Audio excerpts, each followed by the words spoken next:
गलांडवाडी ग्रामपंचायतीत शिवस्वराज्य दिन उत्साहात साजरा, बर्तन बँकेचे शानदार उद्घाटन. प्रतिनिधी अमोल शिंदे.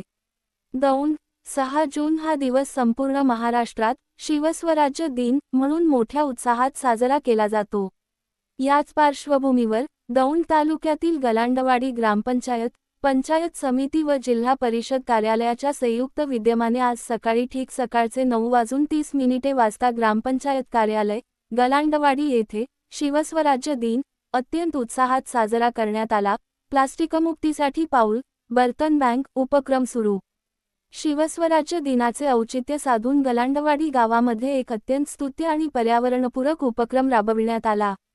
गावाला पूर्णपणे प्लास्टिकमुक्त करण्यासाठी आणि ग्रामस्थांच्या आरोग्याच्या दृष्टीने हानिकारक ठरणाऱ्या प्लास्टिक व थर्माकोलच्या पत्रवळ्यांचा वापर बंद करण्यासाठी बर्तन बँक, भांडी बँक चे उद्घाटन मान्यवरांच्या हस्ते करण्यात आले.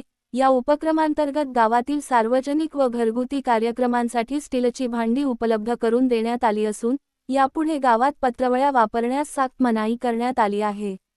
प्रमुख मान्यवरांची उपस्थिती. या महत्त्वपूर्ण कार्यक्रमाप्रसंगी गावातील आजी, माजी पदाधिकारी व प्रमुख मान्यवर मोठ्या संख्येने उपस्थित होते. यामध्ये प्रामुख्याने सरपंच रमेश पासलकर, उपसरपंच प्रकाश शेलार. प्रमुख उपस्थिती निळकंठ बापू शितोळे, ज्ञानदेव तात्या कदम, बाळासाहेब शितोळे, उमेश अण्णा देवकर, डॉक्टर संजय जाधव, राजेंद्र शेलार, उत्तम खाडे. प्रशासकीय अधिकारी व इतर. ग्रामसेवक संदीप ठवाळ, तंटामुक्ती अध्यक्ष विजय पवार, राजेंद्र चव्हाण, सचिन मुळी, किशोर छाजेड, अविनाश जगताप, अमोल थोरात, हनुमंत जगताप, धुळाजी बोरकर आणि मारुती चव्हाण. गलांडवाडी ग्रामपंचायतीने शिवस्वराज्य दिनाच्या निमित्ताने आरोग्याला प्राधान्य देत प्लास्टिकमुक्तीचा घेतलेला हा वसा परिसरामध्ये कौतुकाचा विषय ठरत असून इतर गावांसाठीही प्रेरणादायी ठरत आहे.